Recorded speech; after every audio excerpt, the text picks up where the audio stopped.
Голем шумски пожар кај Македонска каменица. За да го спасат селото Саса, пожарникарите дежураат цела вечер. Констатирана е ситуацијата дека пожарот е во поголеми размери.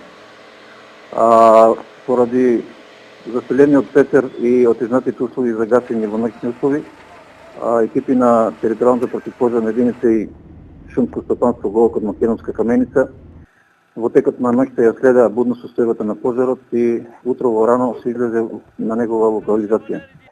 Во моментот пожарот е ставен под контрола, меѓутоа поради силниот ветер не е исклучена можноста пожарот повторно да се активира. Зад себе пожарот остави пустош на околу 150 хектари површина.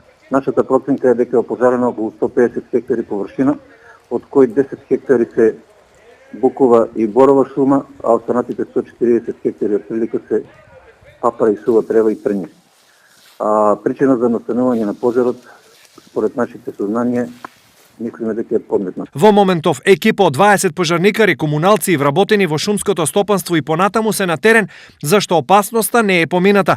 Шумските пожари речиси цел месец беснеат на територијата на сите општини од источниот регион, а во најголем дел од случаите, тие се резултат на човечко невнимание или намера.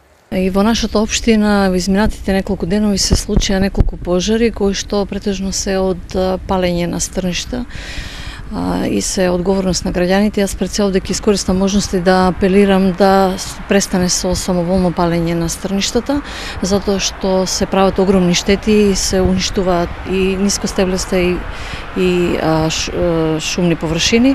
Ескалацијата на ситуацијата со пожарите како последица на палење на стрништа е причина и за најава на засилени инспекциски контроли. Државниот инспекторат за земјоделство преку државните инспектори за земјоделство извршија 50 инспекциски надзори, за што се составени 50 записници и издадени се 10 платни налози, од кои 9 се платени, а за 10 прекршители постапката е во тек. Државниот инспекторат за земјоделство ги задолжи сите инспектори за земјоделство да вршат постојан инспекциски надзор, да се интензивираат инспекциските контроли, со цел да се откријат лицата кои палат оган во близината на посевите, со што потоа се предизвикува и шумски пожар. Информираат од Министерството за земјоделство. Казните за намерно предизвикување на пожар се движат од 1000 евра до 5 години затвор, но поради тешката постапка за утврдување на одговорност, до сега речиси никој не е казнет. Од друга страна, очигледно е дека свест нема, па источниот дел од државата буквално е во пламен.